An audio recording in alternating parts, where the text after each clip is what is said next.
Olá, participante e todos que nos acompanham. Eu sou a Rafaela Rodrigues e hoje eu estou... Meu nome é Anselmo Oliveira.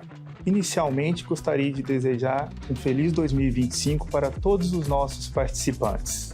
Nesse panorama, nós vamos dar uma visão geral dos investimentos em dezembro e também falar sobre os nossos resultados de 2024. E para iniciar, Anselmo, como foi o nosso resultado agora nesse curto prazo? O resultado da carteira consolidada da Fundação em dezembro de 2024 foi de menos 1,60% em dezembro, enquanto no mesmo período o índice de referência IPCA+4 rendeu 0,85%.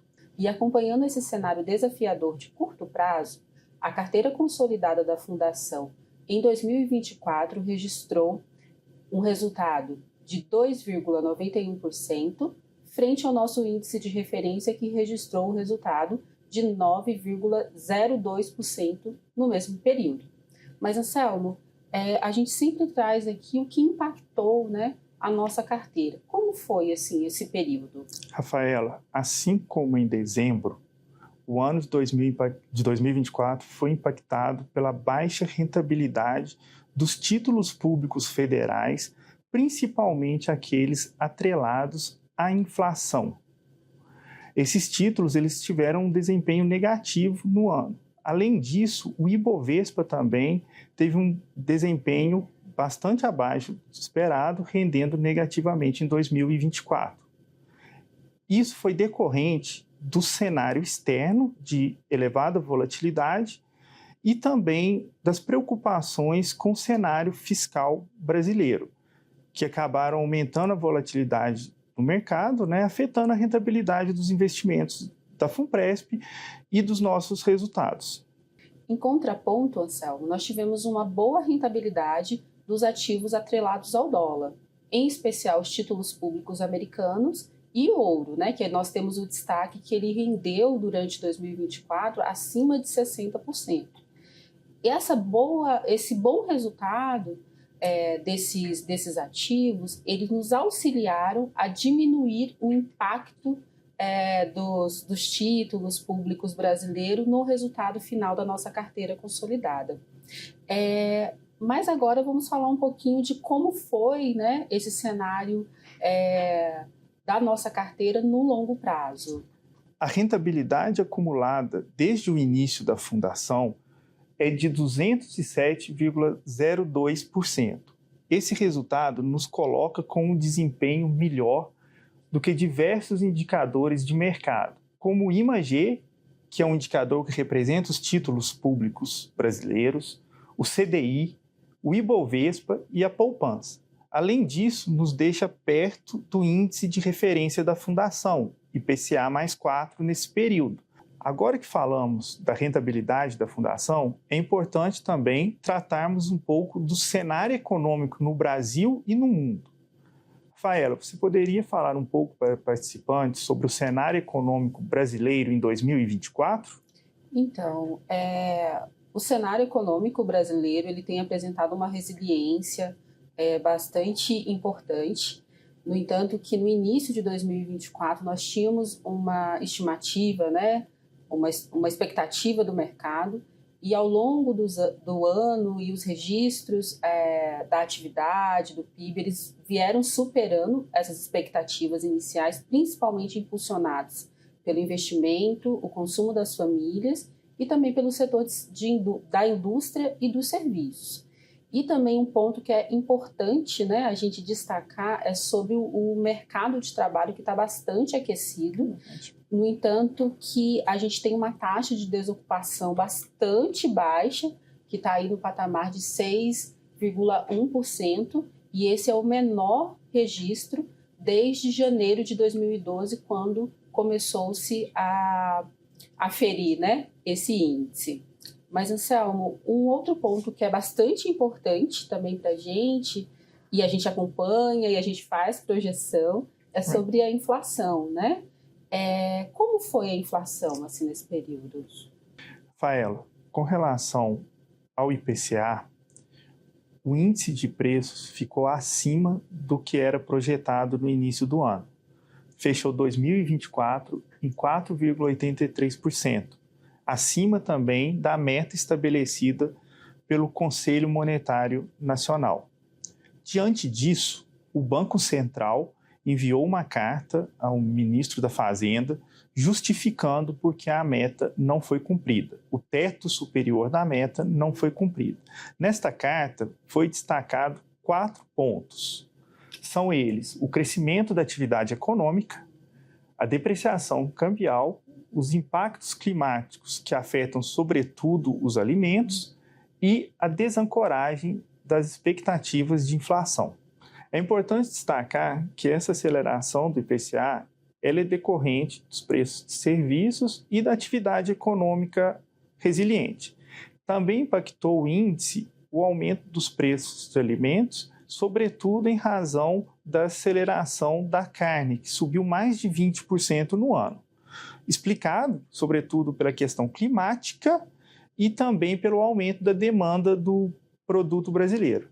Por fim, gostaria de enfatizar que o aumento do dólar em relação ao real fez com que os preços dos combustíveis e também dos bens industriais acelerassem no ano.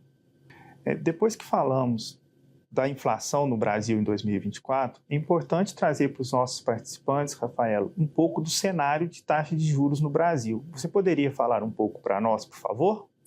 Inicialmente, Anselmo, o cenário no decorrer do ano ele foi muito mais desafiador do que as expectativas feitas no início de 2024. Tivemos momentos, né, que a inflação voltou a acelerar, né, pautada aí pelos fatores que você bem pontuou anteriormente, e a taxa básica aí de juros, ela encerrou o ano em 12,25%. E como o cenário ainda continua desafiador, ainda não há uma expectativa, né, de quando as taxas vão baixar, e é provável que nas próximas reuniões do Copom ainda haja novos reajustes. A expectativa do mercado hoje é que a taxa de juros ela encerre 2025 no patamar de 15%. Bom, e como nós encerramos aqui, né, o cenário doméstico, agora a gente vai falar um pouquinho sobre o cenário internacional. Rafaela, no contexto internacional, nós vamos falar dos Estados Unidos, zona do euro e China. Eu vou começar um pouco falando dos Estados Unidos, que, como já foi chamada a atenção em outros panoramas, tem desempenhado economicamente muito bem, acima das expectativas dos agentes econômicos, sobretudo impulsionado pelo consumo decorrente do aumento salarial e da valorização dos ativos financeiros no ano passado. Já com relação à inflação, é importante destacar que ela acelerou no final do ano e encerrou 2024 a uma taxa de 2,9%, acima da meta estabelecida pelo Banco Central americano, que é de 2%. Gostaria também de pontuar mais um assunto, a taxa de juros. Lá nos Estados Unidos, o Banco Central americano, o Fed, iniciou um ciclo de cortes no segundo semestre e já reduziu as suas taxas em 1 ponto percentual, encerrando o ano com uma taxa de juros terminal no intervalo de 4,25% a 4,5%. Por fim, é muito importante destacar o evento eleitoral nos Estados Unidos que elegeu o republicano Donald Trump. Trump tem uma proposta para a área econômica de redução de impostos corporativos, uma política tarifária mais agressiva. Isso tem despertado uma preocupação no mercado de que a inflação americana possa voltar a acelerar em 2025 e também a questão fiscal que pode ficar comprometida nos próximos anos. Excelente, Anselmo. Durante 2024, a Europa também passou por um cenário bastante desafiador. Com relação à zona do euro, o crescimento do PIB em 2024 manteve-se em ritmo bem lento, mas é importante ressaltar que é acima do que foi em 2023. Destacamos aqui que o setor de serviços ele continua resiliente, impulsionando a economia. No entanto, o setor industrial mantém-se bastante fraco. A expectativa para 2025, no entanto, é que haja uma aceleração no crescimento em relação a 2024, embora ainda seja em níveis baixos. Após realizar aumentos consecutivos da taxa de juros a partir de 2022, o Banco Central Europeu, assim como o americano, iniciou no ano passado o seu ciclo de corte das taxas de juros, também reduziu em 1 ponto percentual e lá na zona do euro terminou a taxa de juros terminal, fechou o ano em 3%. Gostaria de chamar a atenção relativa à zona do euro para mais um ponto, a inflação, que chegou a superar mais de 10% em 2022, mas encerrou 2024 em 2,4%, acima da meta, mas nós já observamos uma desaceleração consistente nesse indicador. Excelente. E nós também temos, observamos sempre, como trazemos aqui, o cenário da China. Como que foi assim o ano para a economia chinesa? Com relação à China, nós estamos agora aguardando a publicação dos dados da atividade econômica e do PIB pelo governo para entendermos a questão se eles de fato bateram ou não a meta de 5% no ano. Essa é uma informação relevante porque o mercado, os analistas de mercado pontuaram, durante todo o período a possibilidade de que o país não crescesse, não atingisse a sua meta de crescimento oficial. Contudo, as incertezas quanto ao futuro econômico da China e o seu desempenho econômico em 2025 ainda permanecem. Gostaria de chamar a atenção para o fato de que em 2024 o setor imobiliário chinês ficou em crise, teve uma crise muito forte, ou melhor, está em crise, mesmo com os estímulos que o governo realizou.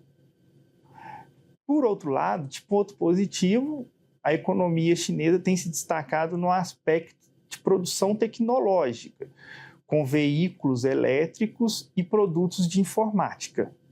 Para concluir, agora é importante trazermos para o nosso participante as estratégias de investimento de 2024. Rafaela, você poderia falar um pouco para nós?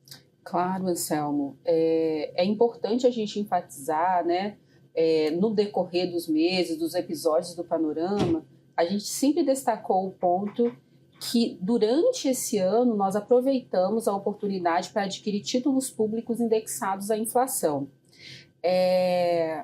E nós conseguimos, durante todo o ano, adquirir títulos com taxas reais bastante elevadas, o que nos garante uma rentabilidade superior ao índice no longo prazo, dado que a maior parcela na composição da nossa carteira é de títulos públicos. Apesar da aquisição dos títulos terem sido realizadas a taxas acima do nosso índice de referência, a percepção da rentabilidade é afetada pela variação dos preços de mercados desse título. Contudo, a Fundação pretende levá-los até o vencimento, o que garante que seja recebido a taxa contratada nesse momento, afetando positivamente a nossa rentabilidade. Para entender melhor essa diferença, nós produzimos um vídeo que destaca a marcação ao mercado e a marcação na curva dos títulos públicos. Eu gostaria de convidar o participante a acessar o link e assisti-lo para compreender melhor essa questão que tem gerado dúvidas sobre o nosso tema de rentabilidade. Estamos chegando ao fim de mais um Panorama Funpresp. Gostaríamos de agradecer a todos que nos acompanharam até aqui e também convidá-los a acompanhar nossos produtos de comunicação. o Radar de Investimentos, as lives trimestrais e o Panorama, que você pode conferir nas principais plataformas de áudio e vídeo. Anselmo, muito obrigada. Obrigado, Rafaela. Até mais, participante.